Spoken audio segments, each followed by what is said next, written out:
What's up, Mosaic? How you guys doing tonight? Good to see you guys. We're gonna sing. Hope you guys sing with us.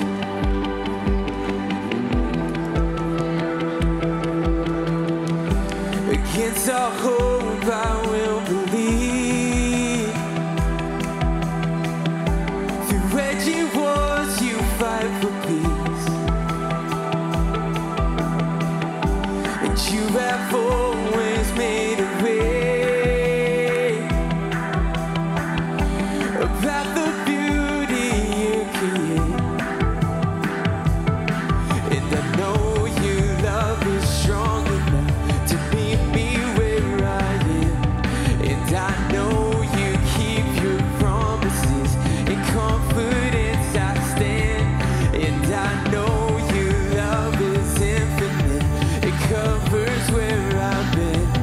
And I know I can be confident, confident. Come on, church! And hallelujah, you will never let me down. Hallelujah, you will never let me down. Your hope runs through my veins. Your love, it fades away. Hallelujah, and hallelujah.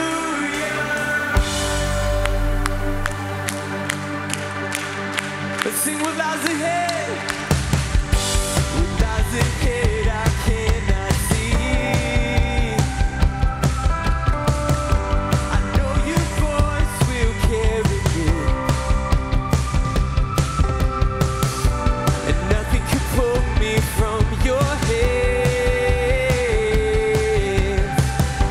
No power against your own will stand. Let's sing it, I know. And I know your love is strong enough to meet me where I am. And I know you keep your promises. In confidence I stand. And I know your love is infinite. It covers where I've been. And I know I can be confident, confident. Here we go. Hallelujah, you will never let me down. Hallelujah, you will never let me down. Your hope runs through my veins. Your love, it fades away. Hallelujah, and hallelujah. Say, can you sing this with me? Let your hope be the strength in us. Take hold. We wanna live in your love. Let your hope be the strength in us. Take hold. We wanna live in your love. Let your hope be the strength in us. Take hold. We wanna live in your love. Let your hope be the strength in us. Take hold. We wanna live in your love. Hallelujah. Come on!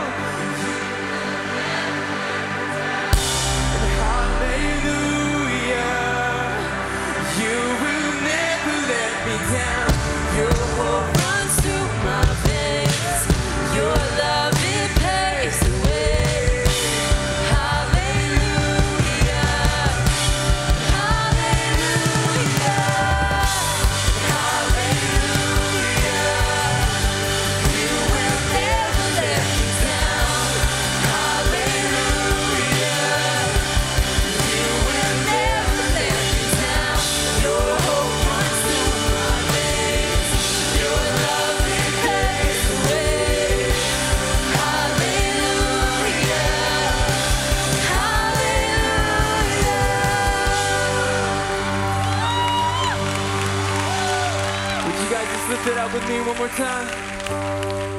And hallelujah, you will never let me down. Hallelujah, come on. You will never let me down. Your hope runs through my veins. Your love, it bears away. And hallelujah, and hallelujah. One more time, come on. Hallelujah,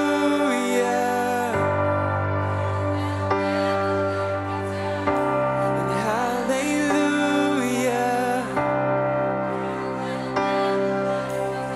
And your hope runs through my veins. Your love, it bears away. And hallelujah, and hallelujah.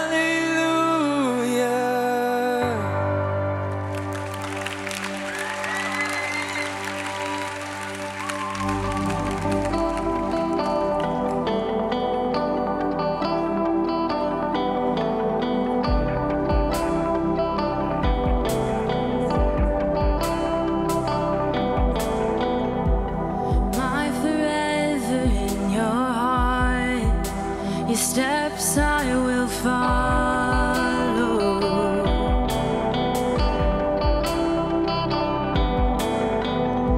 I put my trust in who you are. Your voice is my arrow.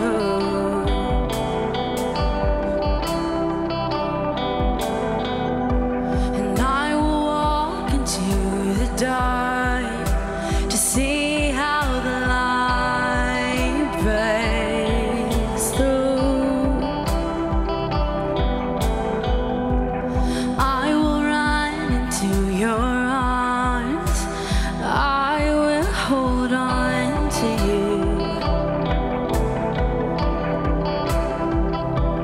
I will lift my eyes to things unseen, to the promise in your victory, and I will build my life on the mystery where you call me, and I will go into the unknown.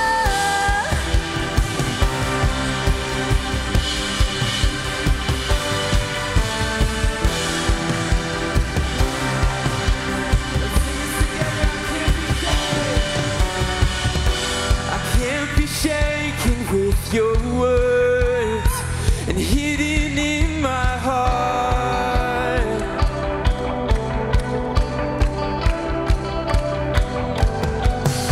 I can't contain what I have seen, and light rising from the dark.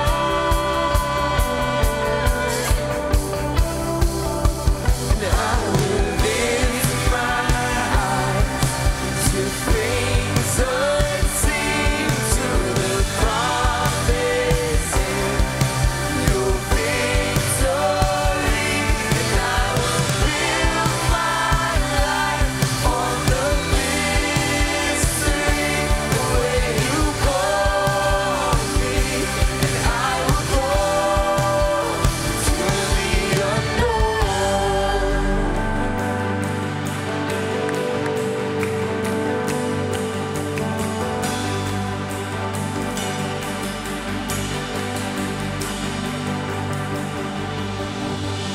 Greater than I could ever dream, further than I could ever see.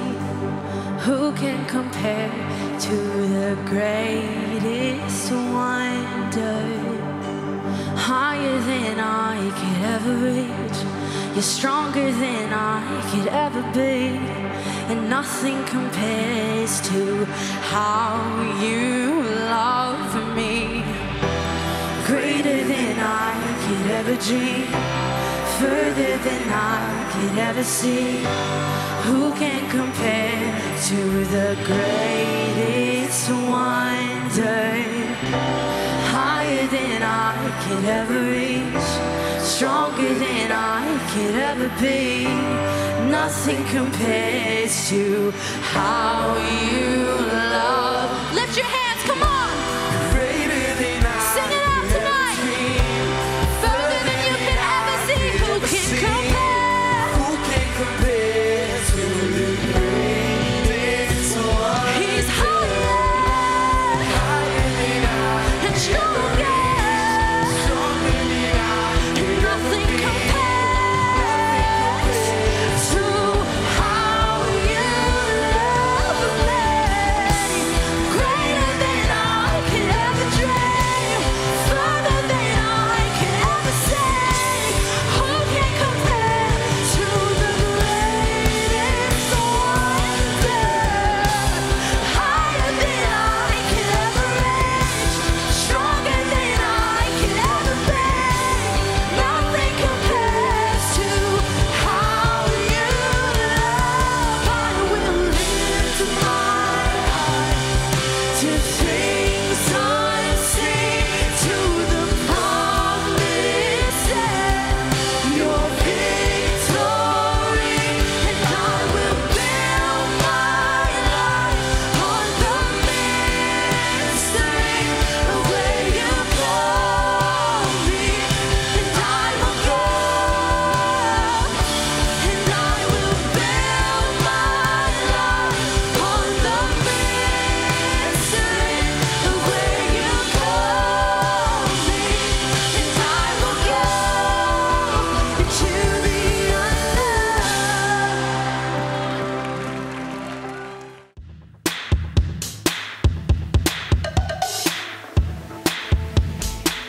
Welcome to Mosaic. We're so glad that you're here today. The buckets are probably being passed right now, but just in case you missed it, here's a few ways to give. You can text Mosaic to 77977. You can give online at mosaic.org/give, or you can give through the Mosaic app. There's always something new and exciting happening at Mosaic, and we want you to know about it. Here's how to get connected. You can text Mosaic to 41411. Then follow us on Instagram. The handles are on the screen. And the best way to get connected is to meet at the Next Step area after the gathering.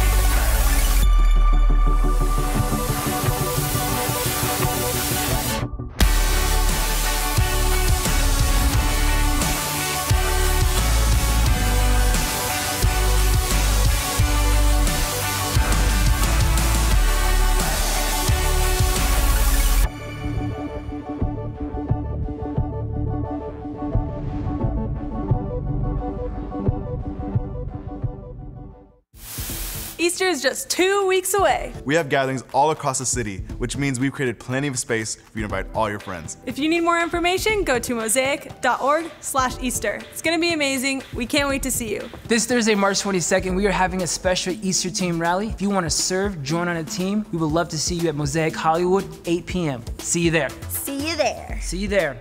And you. You with the, what is that, black sweatshirt? Yeah, you. Yeah, we see you, bro.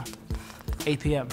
West Side, what's up? Crews are happening Thursdays at 7:30. Visit mosaic.org/crew to find a crew near you.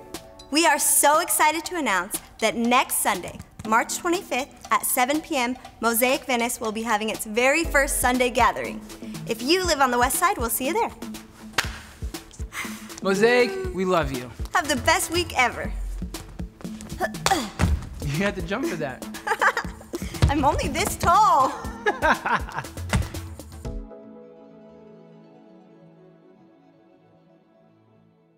I've been married 32 years to the same beautiful, incredible woman named Kim.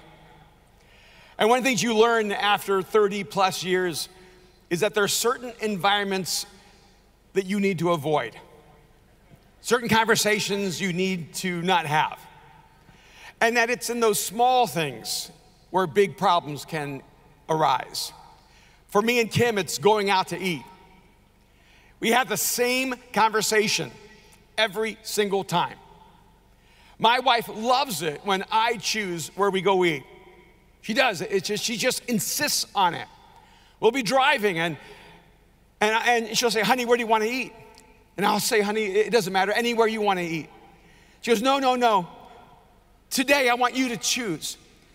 You just choose where you want to eat. And I said, no, it's okay, honey. I'm more varied than you. I like all kinds of foods, and you're a little more selective, so you choose where we're going to eat. She goes, no, I'm not going to choose. Tonight it's your turn. You get to choose. And so I'll say, well, then I want sushi. She goes, you know I don't like sushi. And I said, I know you don't like sushi, but you asked me what I wanted, and I want sushi. She goes, well, I'm not going to get sushi. If you want sushi, you can go by yourself. I said, all right, then just tell me what you want, and we'll go eat what you want. She says, no, I'm not picking. I'm not choosing.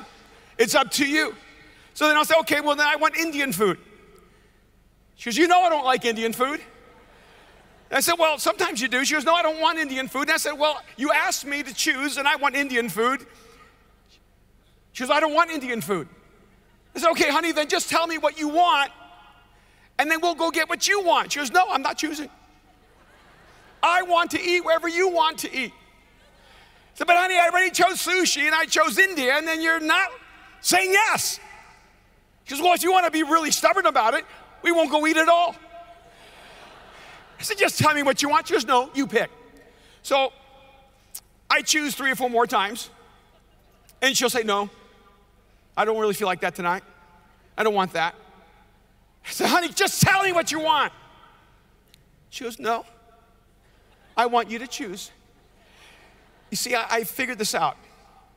She doesn't want what I want, and she doesn't want what she wants.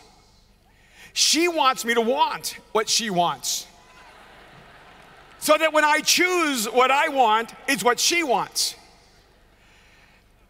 Have you ever asked God, what do you want me to do? See, I think all of us get the idea that we're all supposed to ask God, what do you want me to do? But would it absolutely turn your life upside down if God stopped the conversation and looked at you and said, what do you want me to do? See, I think what happens so oftentimes is that we get confused about our relationship with God, and we think that the relationship is only one-sided because He's God. Because after all, since He's God, the relationship can be defined any way He wants it to be defined. The conversation that we're going to have with God is whatever conversation He wants to have. But is it possible that we've misjudged God's generosity?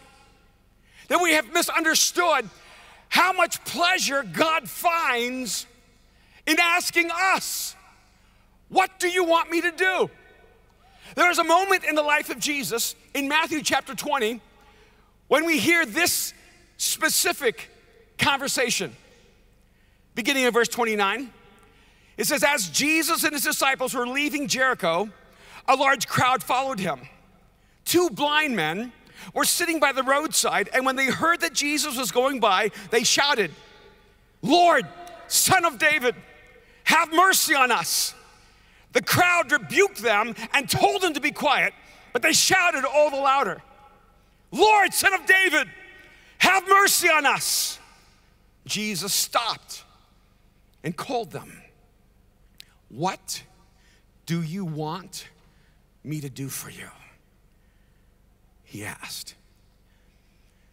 I know I'm not supposed to say this, but that's the stupidest question I've ever heard. I mean, have you ever had people ask you stupid questions? I hate stupid questions. And when I was reading this, I thought, Jesus, that's a stupid question. And then when I heard myself think that, I thought, don't say that out loud, because He's listening. But frankly, it's a stupid question. If 2 blind guys are screaming their guts out saying, Lord, have mercy on us, I think you kind of know what they want you to do for them. I mean, after all, Jesus is God. He should already know. But even if He wasn't God, He could look at two blind guys and say, I think I know what you want. I mean, what do you think they're gonna say? Jesus, we're blind. We're so glad you're looking our way. I heard you're a carpenter. Would you make me a cane? It'd just be so incredible if you could just make me a artisan cane with your own kind of detail to it. And just sign it JC. It would just be so dope to be the blind guy walking with a cane made by God. And what do you expect a blind man to ask? What do you want me to do for you? Lord, they answered, we want our sight. Jesus had compassion on them and touched their eyes. Immediately they received their sight and followed him. And as I read this, I had to begin to ask myself, why in the world would Jesus ask the question that was so obvious? Why would he step into this moment with these two men who were so desperate that they were willing to receive the disdain of the crowds and the humiliation of their desperation in the slight hope that Jesus might actually look their way and answer their request? Why would Jesus prolong the benefit of this moment by asking them, what do you want me to do for you? See, I've become convinced that though God wants us to ask him, what do you want me to do? I am absolutely convinced that God is waiting for us to ask him, Lord, this is what I want you to do for me. And I'm convinced that God is asking us here in this room, what do you want me to do for you that you cannot do for yourself, that no one else can do for you? What do you want me to do for you that will be proof that I am God? What do you want me to do for you that will declare to the world that I am here? What do you want me to do? See, if you want God to move in your life the way that God wants to move in your life, you have to know what you want. See, I think a lot of times we get mad at God because God doesn't seem to come through in our lives. But the reason he doesn't seem to come through in our lives is because we are so unclear of what we want that even if God gave us what we wanted, we wouldn't know that's what we wanted. I think what's happened to so many of us is that we've been walking blind and have become convinced that God would never give us sight. So we actually lowered our expectations. So when God asks us, what do you want me to do for you? We go, well, you know, God, I don't want to put you out. I know you're really busy. You're trying to deal with 7 billion people, so I don't want to stretch you or press you. See, I think a lot of us are like blind men who are saying to Jesus, would you carve me out a cane so I could stumble through life a little better? Because we don't believe he would give us sight. I didn't grow up in church. I didn't have faith. I didn't know who God was. I was a 100% pure pagan. I had never seen a Bible in my life. And when I came to faith in Jesus, they handed me a Bible. It was a Thompson Chain Reference King James Bible. I didn't understand a word. I had never read Shakespeare. And I went right back to college after I came to faith in Jesus, so they didn't have time to pour things into me. So they had to do the speed version. They handed me the Bible. They said, read it, believe it, obey it. They said, pray. That means talk to God, and God's going to talk to you. Tell everyone you can about Jesus. Get in community and go change the world. And then I went back to college and I started opening up that book and reading what it said and tried to apply all the stuff in there. And you ever notice that when a person's brand new in their faith, they don't know enough to get it right? So they get it right. I remember I was a brand new follower of Christ. And I started going to everything. I went to the Baptist group and the Pentecostal group and the Catholic group and the non-denominational group that was a really strong denomination. And I went to all these different groups. And I got involved in all of them because I didn't know anything about Jesus. So I'm going to learn everything I could. And then there was this girl named Lynn, and she was the leader of one of the communities. She was the worship leader. And I would borrow her guitar. And I would learn all these different songs. I thought, this is so cool to be a part of this new community. And one day she came up to me and she said, Erwin, you don't know about my life before I came here. But I used to live with this guy named Kenny. And I was a drug addict. And I was an alcoholic, and I had a different life. And she said, I just don't feel God in my life anymore. I couldn't even imagine this because it was all so new for me. Jesus was so alive and so real in my life that I couldn't imagine a person ever tasting of the goodness of God and walking away from it. And when she said, I just don't feel God in my life anymore, she said, I called Kenny, he's coming back to get me, I'm leaving college. And I was just heartbroken. And then I said, well, what do you mean you don't feel God? She goes, I just don't feel God's love anymore. Now, I know now I should have told her, that's why Jesus died. The cross is God's proof to you that he loves you. I know the answers now, but I didn't know the answers then. I was brand new. I looked at her and I said, if there's anything God could do to prove his love for you, I know he would do it. Then she looked at me and she said, okay, then I want it to snow. I thought, see, this is why I can't communicate with women. Because there's just no way I could have predicted that. And I didn't know what to say. And I heard this voice say, God is gonna make it snow. Then I realized it was my voice. And when I heard myself say it, I got really anxious. And I didn't know how this whole thing worked. And I just looked at her and said, God's gonna make it snow for you. And I thought, I need a little time. God needs a little time. So I said, within 24 hours. I meant to say he's gonna need more than 24 hours, but I was really, really confused. And when I finished that statement, I didn't really have anything else to say, so I left. And I went back to my room, and I closed my door, and I turned off my lights, and I pulled down my shades, and I fell on my face on the floor, and I said, God, we're in a mess. I'm not really sure where that came from. I don't know if it was me. I don't know if it was you. If it wasn't you, could you sort of adopt the idea? It's kind of a cool one. And I remember just crying out to God, saying, God, I don't know. I'm so new at this. I kind of like blurted it out. I messed up, God.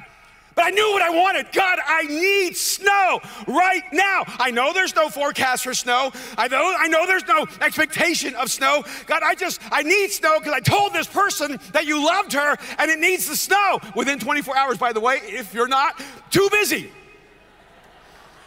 And I fell on my face and I fell asleep. I was still learning the prayer thing, but I consider all unconscious efforts of prayer legitimate. And a couple hours later, my roommate, Mark, came into the room. And he said, hey, have you been outside? And when he said that, I knew he knew. I didn't tell anyone. And in fact, I didn't want her to tell anyone. But she went all over campus telling people, God's gonna make it snow for me because he loves me. God's gonna make it snow for me because he loves me. And I thought, man, I wish I'd read the Gospel of Mark, but I hadn't made it to the Gospel of Mark. I'd only read the Gospel of John. Because in the Gospel of Mark, Jesus says, go and tell no one. And when he said that to me, I felt all this anxiety inside of me because my roommate knew me the year before when I was an atheist, agnostic, mystic, and now he knew me as a follower of Jesus. He was watching this whole thing. He goes, have you been outside? And I said, no, not really. He goes, you probably should look outside. Then he left. And I walked over to the window and I pulled up that shade. And all I can tell you is that there was snow everywhere. That entire campus was packed with snow. And I ran out of my room, down those stairs, out of that dorm. I knew the whole time it was gonna snow. I ran across that campus and found that girl making angel's wings in the snow. And by the way, she didn't go back with her boyfriend. But in that moment, I realized that something had happened inside of me. I had a conversation with God that changed my entire view of reality. And then I went to seminary. And they told me God doesn't work like that. And I said, it's too late. He already has.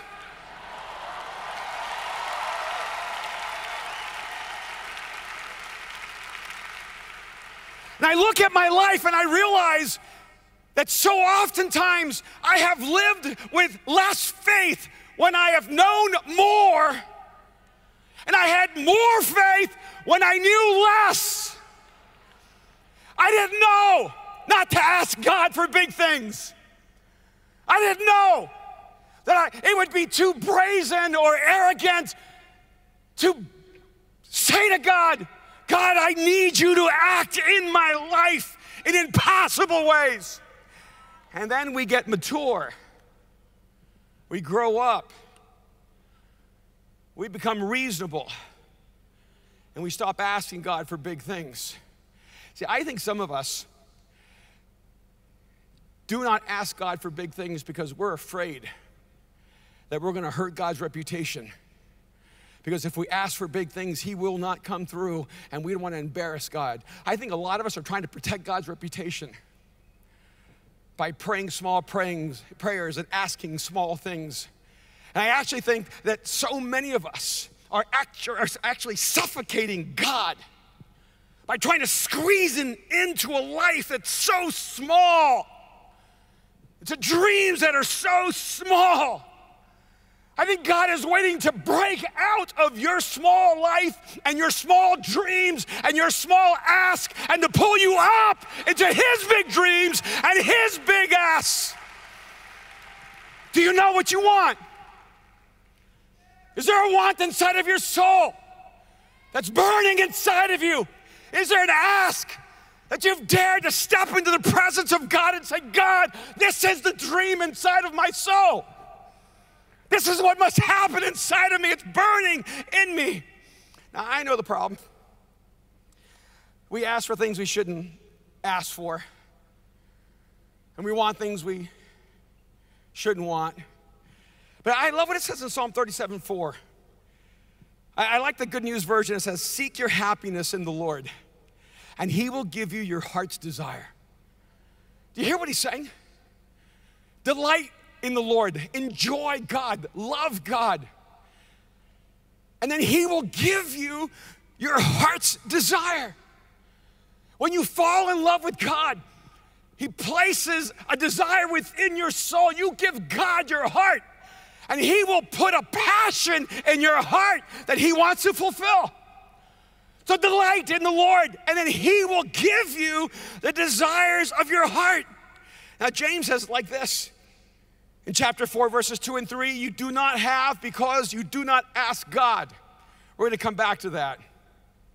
Because the next part says, when you ask, you do not receive because you ask with wrong motives so that you may spend what you get on your pleasures. So say, here's the problem. When you ask, you're asking with the wrong motives. You're asking for the wrong things. You have the wrong want. He says, delight yourself in the Lord, and then he'll give you the desires of your heart. So you have to first deal with the heart. But we stop there. We go, well, I'm never going to have pure motives. I'm never going to get this thing quite right.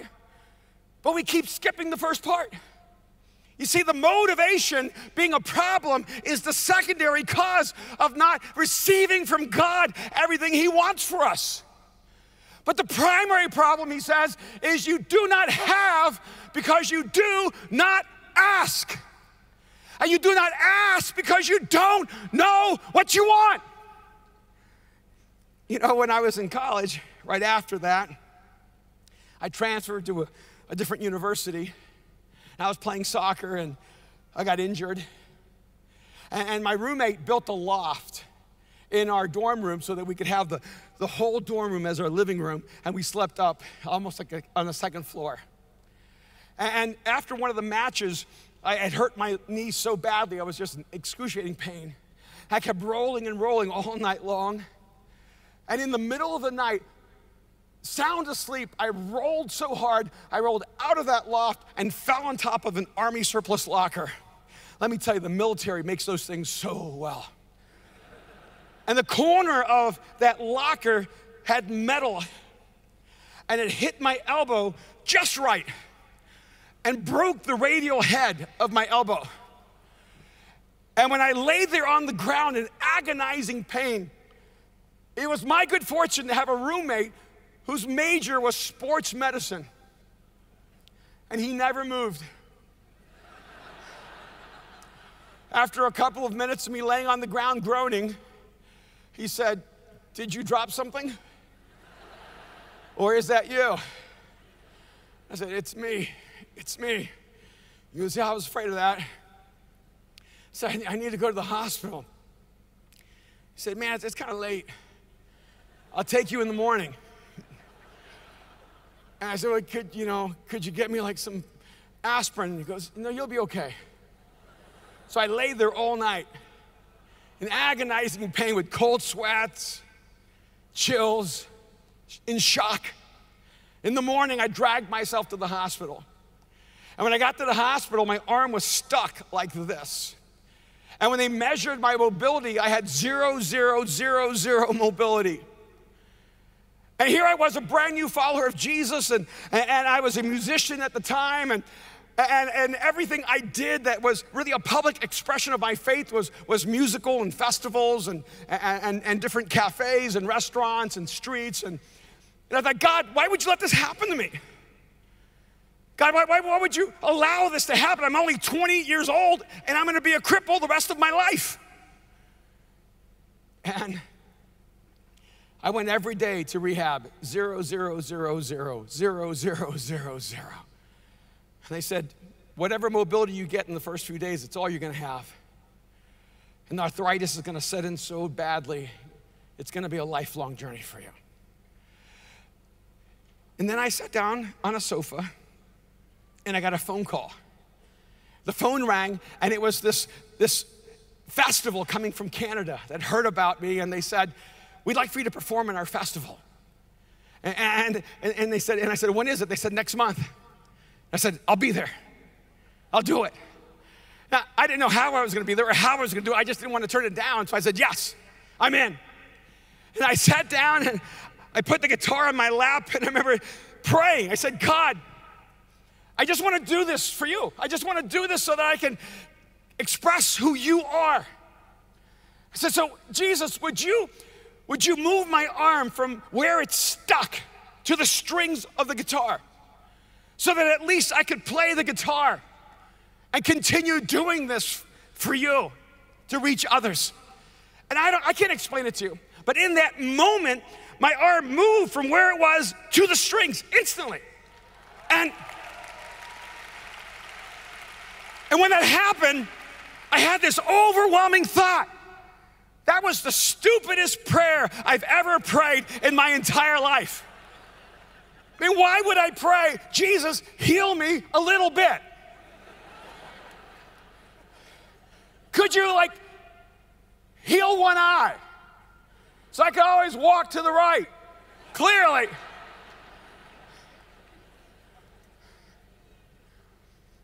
And when it moved to the strings, I realized, you're an idiot.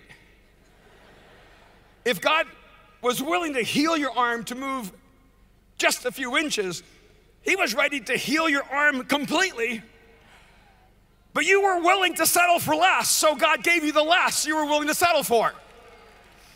And it hit me, I need to know what I want, because I need to be careful that I'm praying prayers so small that I'm holding God back from being great in my life.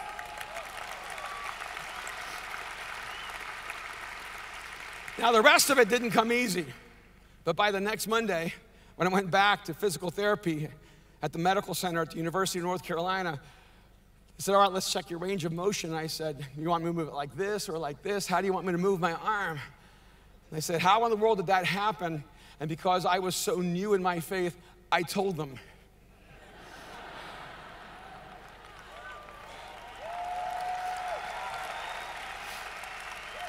There's some of you here, you prayed prayers and nothing ever happened. You've had huge dreams that never came into fruition. You've taken bold steps. You've had moments of great faith. But your faith is now buried under the rubble of failure and disappointment. There's some of you that you've just kept paring your ask down. And what you've done in your own heart is you've made God smaller and smaller and smaller. And I want you to know the reason Jesus spoke to those two blind men is that he was ready to give them sight. But he needed to call out of them that want, that desire, that ask. I think some of us need to move to that place of desperation where we've taken such huge steps of faith, where we've acted with all the courage we can muster. We stepped beyond the line of what is possible and said, God, I'm gonna step into the impossible, and I'm gonna ask you to do great things. I want you to prove yourself in my life. And don't be surprised if you fail, because God does have a knack for the dramatic. Because sometimes we want God to act in our lives while we're succeeding. And God's like, no, just got to fall a little further. No, not deep enough. No, not terrifying enough. No, you thought it was just a little hill, but it's a cliff. I want you flying off the mountain so you can realize that you can fly. I want you to see what I can do in your life. If you don't know what you want, don't expect God to give it to you. If you don't know the person you want to become, you're going to stay the same person you are. If you don't know the life that you want, you're going to live some other life. Let me ask you, are you living the life that you want or the life that you have? Are you sitting around wondering why you have this life right now? Are you sitting around watching other people's lives saying, why does God work in their lives and not in mine? And we think so oftentimes it's because that person is more talented, or they're more gifted, or they're more intelligent. But I want you to see that Jesus moved in two blind men. And I want you to notice also that the crowds were not for them. They were rebuked and they were told to be silent, but they refused to be silent. They shouted even louder. Let me tell you something. You start dreaming big dreams, you start living a big life, you start asking God the big ask, and you're not gonna have a lot of cheerleaders. You're gonna have a lot of people telling you, who do you think you are? Who do you think you are to ask God to do such great things in your life? Who do you think you are to ask God to be so big in your life? Who do you think you are? You can say, I'm a blind man and I need to see, and Jesus has just passed by and looked at me.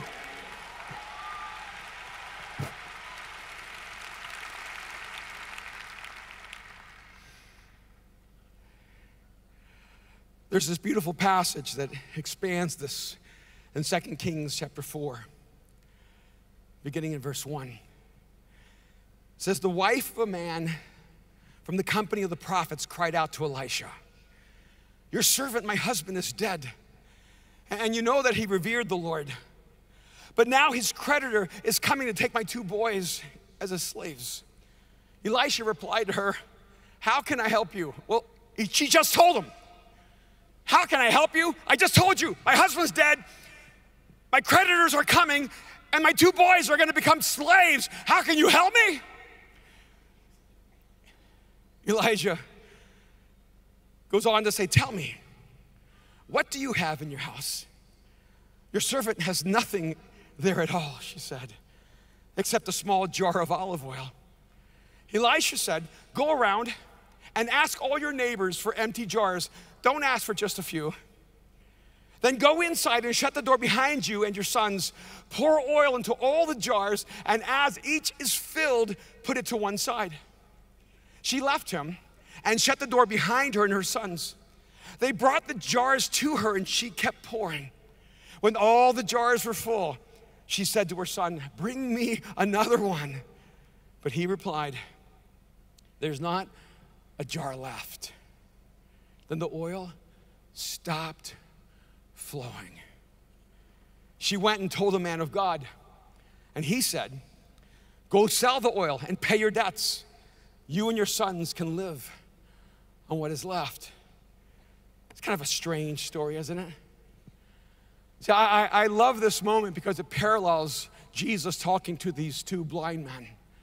What do you want me to do for you? Ask me. What do you want? Just ask me. Take the chance. Step out in faith. Ignore the crowds. Ignore the criticism. Ignore the haters. Just stand up and ask me for what you want me to do for you. And in this moment, this woman says to Elisha, I know you're the man of God. I know God is with you, and I need your help. And Elisha says, what do you have? She goes, I don't have anything. I think that's what a lot of us say to God. God says, give me everything you have. I don't have anything, God. But she goes, well, I got this little jar with just a little bit of oil. He goes, perfect. God can work with that. But I want you to go, and I want you to get all the empty jars your neighbors have. So I want you to go get all the jars that have no value to all of your neighbors, and I want you to bring them, and he gives her this one little note. Get as many as you can. Because Elisha understands the generosity of God. He knows exactly what God's going to do. And he doesn't want her to underestimate how good God will be to her. So she gets all the jars, the sons get the jars, then she closes the door and it begins, and she starts pouring oil into all the empty jars, one after another, after another, after another. And now she sees what's going on. Now she understands. Now she gets it. God is a generous God. God wants to do more than you could ever ask or imagine. And then finally, when she got to the last jar, she said to her son, give me another jar. Now she has enough faith, but the problem is that she's missed the opportunity to receive more than she received. And her son said, that's all we have, that's all the jars we have, we don't have any left. And then the oil stopped flowing. When I read that passage, I started thinking about Pastor Brian and Bobby in Hillsong. See, I think a lot of us look at Hillsong and think, man, they have so many full jars. It's just not fair. They got a full jar in London and a full jar in Sydney. They got a full jar in New York and LA and in Paris and Kiev. Everywhere they go, they have a full jar. But I think God sees it from the other vantage point. See, I think Pastor Bobby and Brian have come and brought God the empty jars and said, God, we don't have much. We just got a little oil, but we're going to bring you every empty jar that we have. And they've taken that jar and they placed it in cities all over the world, and God has filled that jar because they had enough faith in who God would be to them.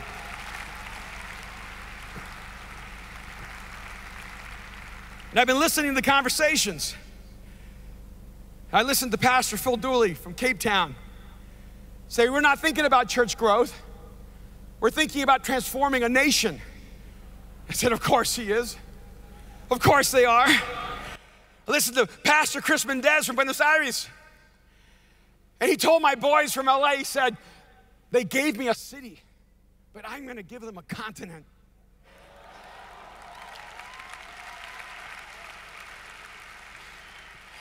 And I want you to know something too. 25 years ago, I put clocks on my wall and I began praying for certain cities in the world. 25 years ago, I put Los Angeles and New York and London and Paris and Shanghai and Buenos Aires and the Rhine-Ruhr region of Germany, and I said, God, transform those cities.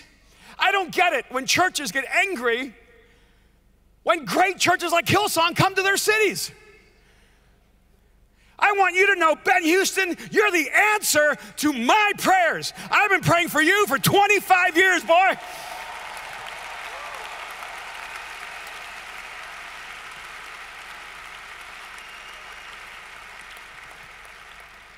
I sat down with a sheet of paper and I said, Jesus, would you ignite a movement in Los Angeles where 1,000 churches would be alive and vibrant and transforming our city? We get worried about one church coming into our city. I had pastors come to me and said, Hillsong's coming, what do we do? I said, get better. Because Because if you're satisfied asking God for so little, then get out of the way for the people who have the guts and the courage to ask God for more.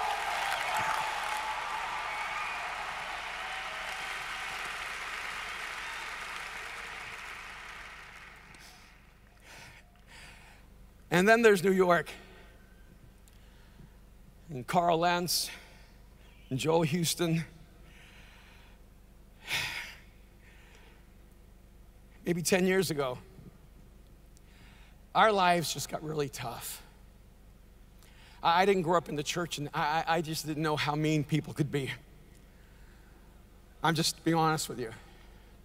And websites went up everywhere that just said such horrific things about me and our community.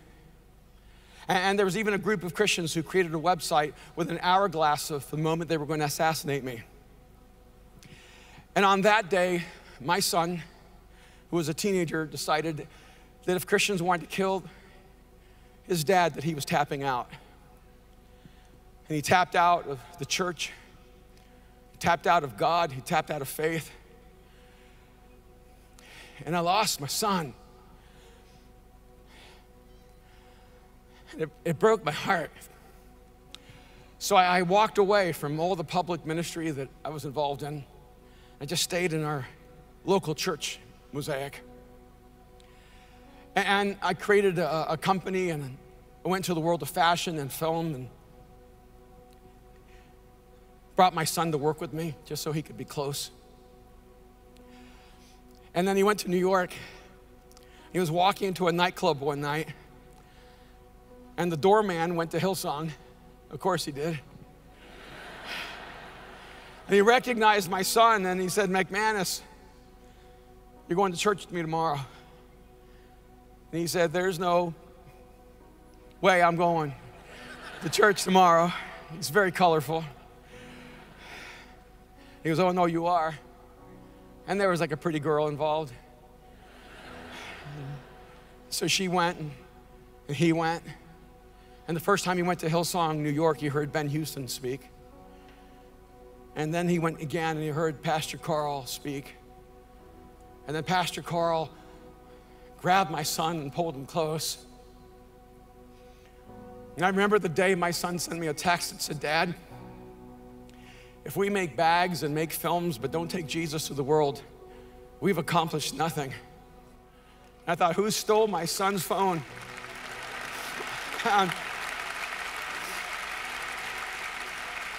And let me tell you, sometimes when we talk about asking God, we talk about big things, big accomplishments, the stuff that creates the applause of others. See, I knew what I wanted. I wanted my son back. I said, "God, this is what I want. I don't care about any other prayer I've ever prayed. If you don't answer this prayer, all those other prayers lie empty in my soul." So I know what I want. I want you, Jesus, to find some way to reclaim my son so that he would discover the life that you created him to live. And I want you to know today that Erwin McManus is sitting right over here. And I want you to know that you are the answer to our prayers, because we ask God for big things, because we believe that he was a good God, because we knew he was a generous God. He said, "I know what I want. I need you, Jesus, to do what I cannot do, what no one can do, what only you can do." So I want to ask you today, are you done having small dreams? Are you sick of living a small life? Are you done asking the small ask? Do you know? Do you know? Do you know what you want?